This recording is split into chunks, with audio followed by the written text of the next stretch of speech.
on one of the most beautiful trails I've ever taken. We're on the Sunflower Trail here in North Dakota. We're uncovering hundreds of millions of years of history here at the state's largest museum in Bismarck. In this episode, we're sampling great food, history, culture, and meeting local entrepreneurs who are utterly creative. Welcome to Travels with Darley.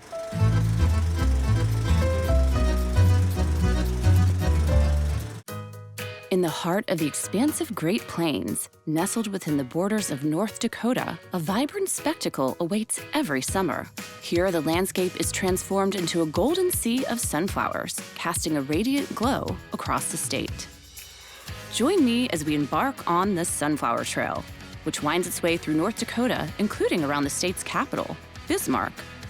We'll explore the sunflower's deep-rooted significance to North Dakota's agricultural identity while tracing the state's rich heritage, a tapestry woven from the era of dinosaurs to the legacy of American Indians, German and Scandinavian pioneers, and the intrepid journey of Lewis and Clark.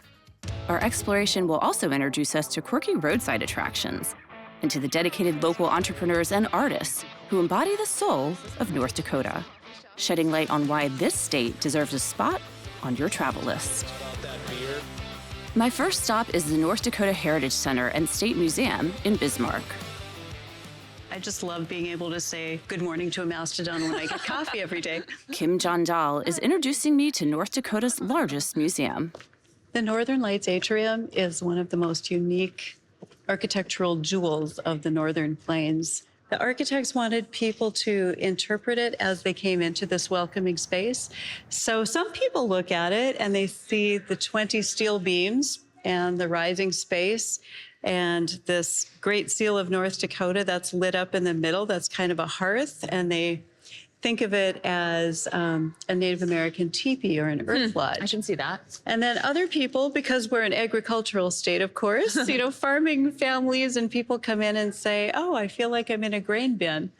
So it's all however you interpret it when you come into the space. It's a nice entryway into something that has so much history and that you can learn so much and then reinterpret in different ways. Exactly. Over 65 million years ago, dinosaurs walked the landscapes of North Dakota, and the museum shows off the rare fossils of animals from way back then. Meet Dakota. This is our dino mummy that is extremely rare. It is one of the rarest fossils in the world. There are only about 6 dinosaurs known to have fossilized skin on them. Wow. And it is the real skin. So this is our hadrosaur that's about 67 million years old.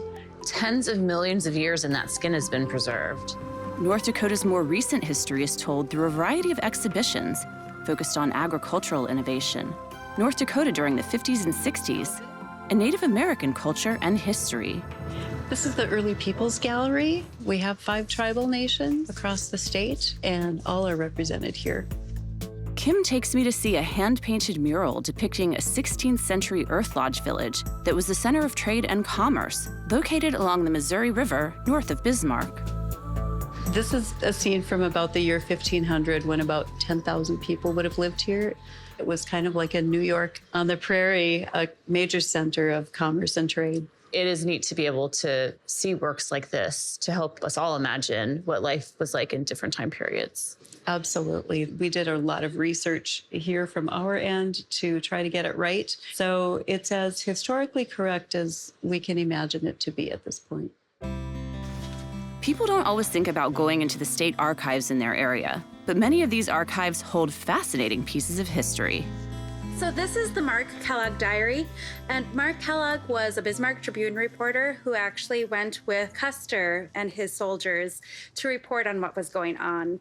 He did die at the Battle of Little Bighorn, and this journal was left about a week out. They brought it back to the family at which Mark Kellogg was staying, and then that family eventually gave it to the Bismarck Tribune, and then it was donated to us. This is definitely something that we consider one of our treasures. At North Dakota State Archives, there are 8 miles of papers to discover. Do you often get things that kind of fall into your laps that are really significant like this? Yes. Look at you. Question. Sometimes people will find things that are really important to history that they will end up bringing to us so that we can help take care of it. So cool, ladies. We get some really cool things. The investigators right here, the history investigators. More of North Dakota is revealed through Bismarck Art Alley, where local artists have turned an alleyway into a colorful gallery.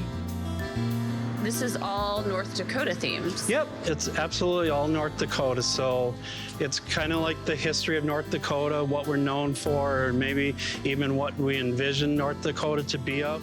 Bismarck artist and high school art teacher Paul Newt shares his work with me. You have your ode to North Dakota down here.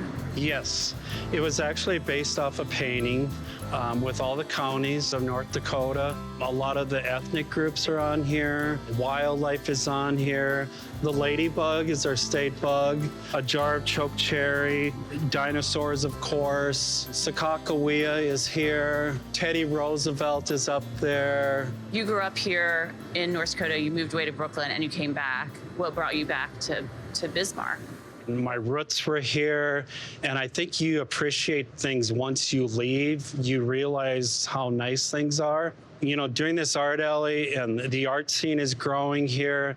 So I've lived here now in Bismarck for 27 years. So Bismarck is home. Bismarck's home. And you're making your mark. Yeah, exactly. You're telling them that you know this state very well.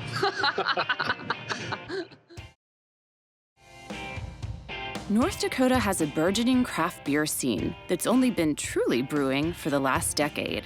I'm meeting up with an entrepreneur who has been instrumental in lobbying to overturn antiquated laws to allow for more brewing action in the state. Mike Freilich, the president of the North Dakota Brewers Guild, is the owner of Laughing Sun Brewing Company in Bismarck.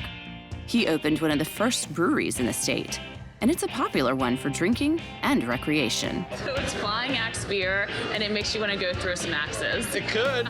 One taste of my Flying Axe beer, and I thought I was ready to go. Until I realized it's not so easy to throw an axe. Maybe ninja stars are more of my thing.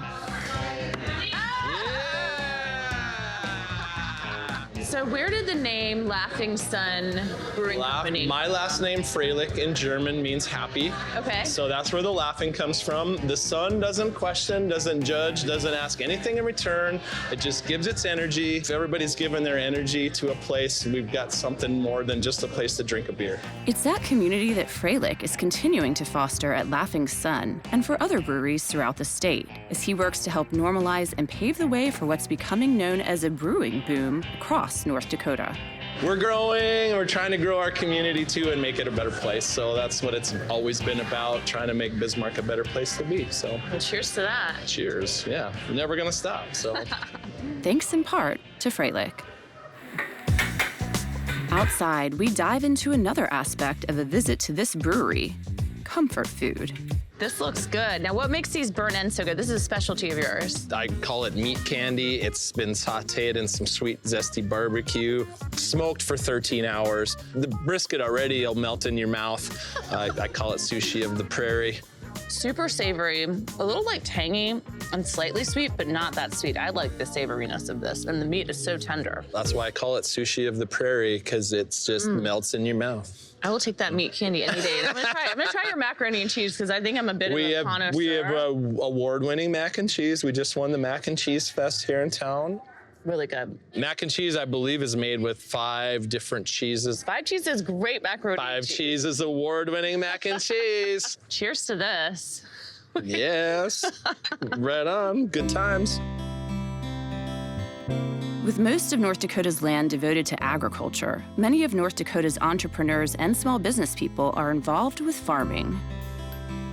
Sunflowers have sprouted up throughout the state, spurring an actual trail that travelers can chart to view stunning fields of sunflowers. Whereas August is considered peak season for seeing blooming sunflowers, do hereby proclaim the 5th day of August to be observed by all citizens from this day forward as National Sunflower Day. While I was there, North Dakota even had an inaugural National Sunflower Day proclaimed and celebrated. To understand more about why sunflowers are so prevalent in this northern plains state, I'm visiting the farm of Clark Coleman, past president of the National Sunflower Association.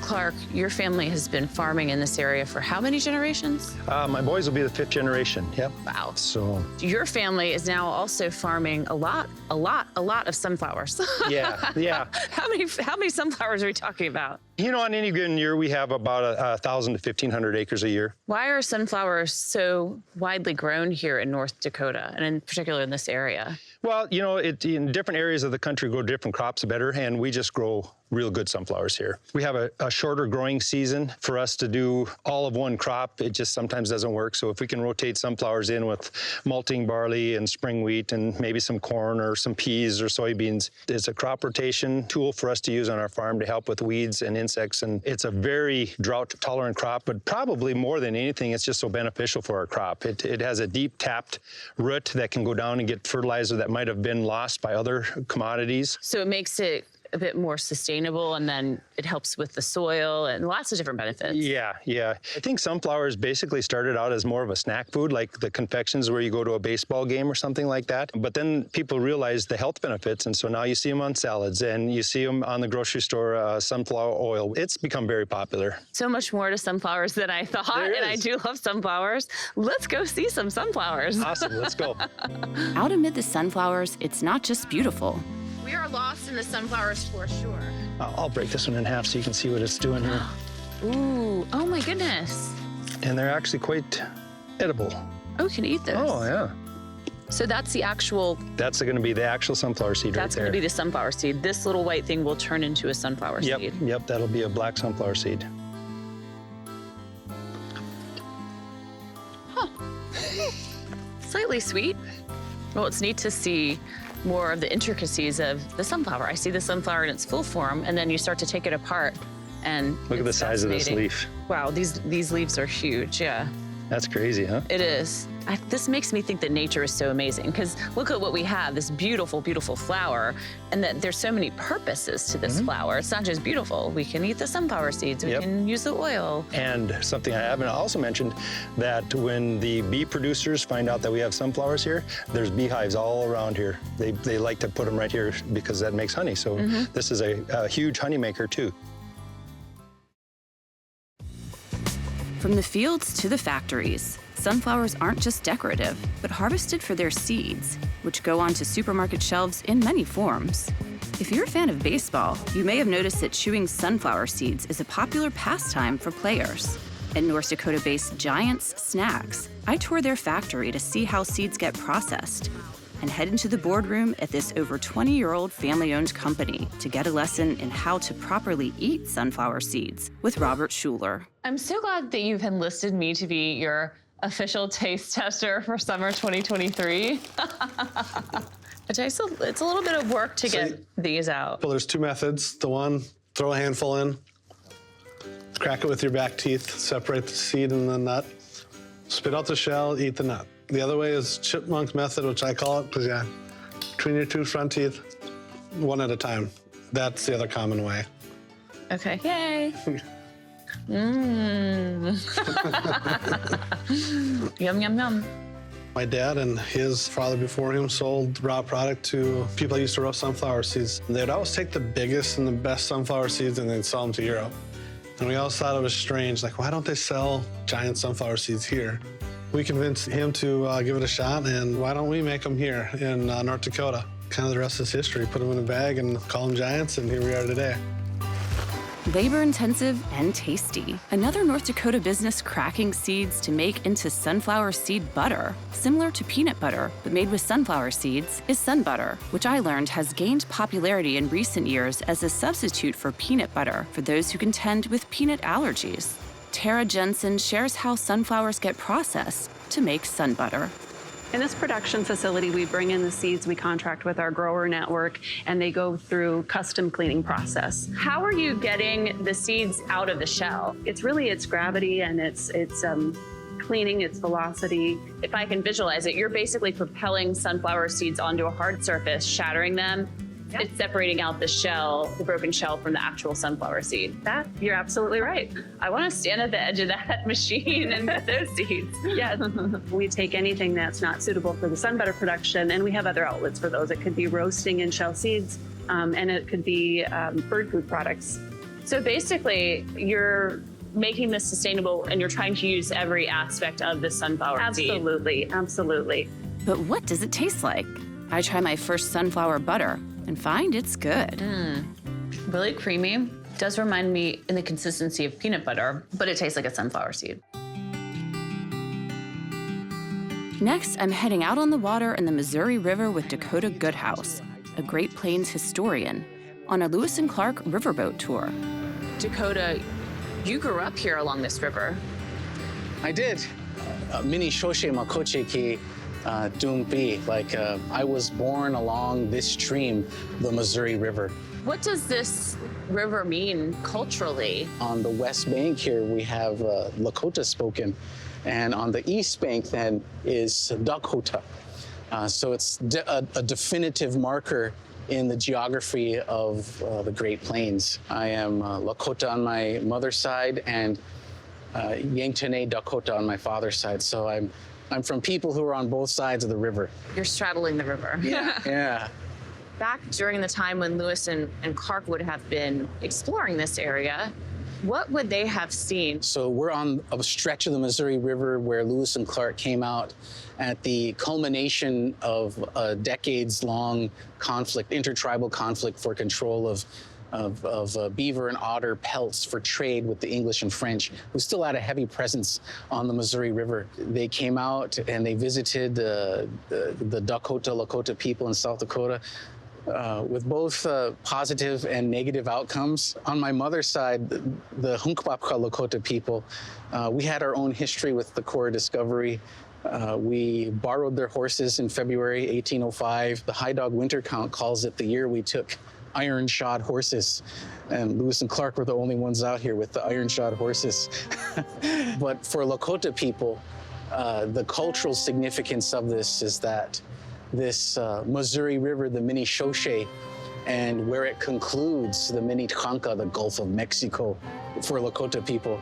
This river is also a metaphor for birth, life, and death. So the river begins its great journey at the Great Water, and its life is the Mini Shoshe, and when it reaches its end, it's the Great Water once more. And it's reflected in the heavens. When you see the sun go down, the Missouri River is reflected in the Milky Way. During the late 19th and early 20th centuries, North Dakota saw an influx of immigrants from Germany and Scandinavia who settled in more rural parts of the Midwest, including the Dakotas. Their influence can be seen in a variety of ways and in a variety of places, including place names in North Dakota. The city of Bismarck is named after Germany's famous chancellor, Otto von Bismarck. This heritage is also present in the food. Right alongside the Missouri River, I head into the Huckleberry House, a Nordic-inspired restaurant for a sweet treat with Dante Long. Dante, tell me about this cake. So that is the lefse cake. It's a traditional dessert for Norwegians in the area. When they traditionally serve it at home, it's covered in butter and then sugar. So what we do instead is we make a layered lefse cake where we have lefse, white chocolate, lefse, sunflower butter, mixed berries, sunflower seeds, and then butterscotch drizzle on top. Wow. Lefse is a traditional Norwegian flatbread, which looks similar to a tortilla and is popular on holiday tables in Norway and for many Midwestern families with Norwegian roots. At the Huckleberry House, they put a special North Dakota spin on it by creating this cake, accented with sunflower seeds and sunflower butter. It's really good. Thank you. It's creamy. The butterscotch is sweet. And the layers of the lefse comes together. It's so light and airy, but also really rich. It's really good. Thank you. There's sunflower sprinkled on top. Well, cheers to this, Dante. Cheers. Another restaurant in Bismarck with a focus on Midwest food is Butterhorn, where Stephanie Miller, a former Top Chef contestant, uses local ingredients to make Midwestern dishes that also give a nod to her Norwegian-German heritage. Just gonna kind of mix this. I am making ricotta cavatelli today. It's one of our most popular pastas that we make at Butterhorn. The dough is actually made with cheese, with ricotta, and then we toss it kind of with our house-made fennel sausage, some homemade chicken stock, and a little bit of paprika to give it some flavor and some color, and people love it. Yeah, it's one of our best sellers. Homemade pasta. Yes. With some local ingredients. Yeah, we use flour that's grown and milled right here in North Dakota, and we think that that's super important because we're a wheat, durum, barley state, and we want to represent and support that as best we can. We try and keep it simple and fresh and seasonal. Yeah. Just a couple quick turns to coat the rest of the pasta. And this is when we plate. It already smells good, so. The rolls, like bread's one of my favorite things. Me too. And this is the restaurant's namesake. Yes, it is. So these are Butterhorns. Basically, both my grandmas made these when I was growing up. It was my first cooking memory, so they're really important to me. They're basically like a quick yeast bread roll. Usually, or traditionally, they're served with like a vanilla icing on top. But you don't really want to eat vanilla icing before your dinner. So now it's just flaky salt and whipped butter, and people love them. We make them fresh every day. Buttery, salty goodness. I know, you can't go wrong. Very quintessential Midwest, German, Norwegian roll.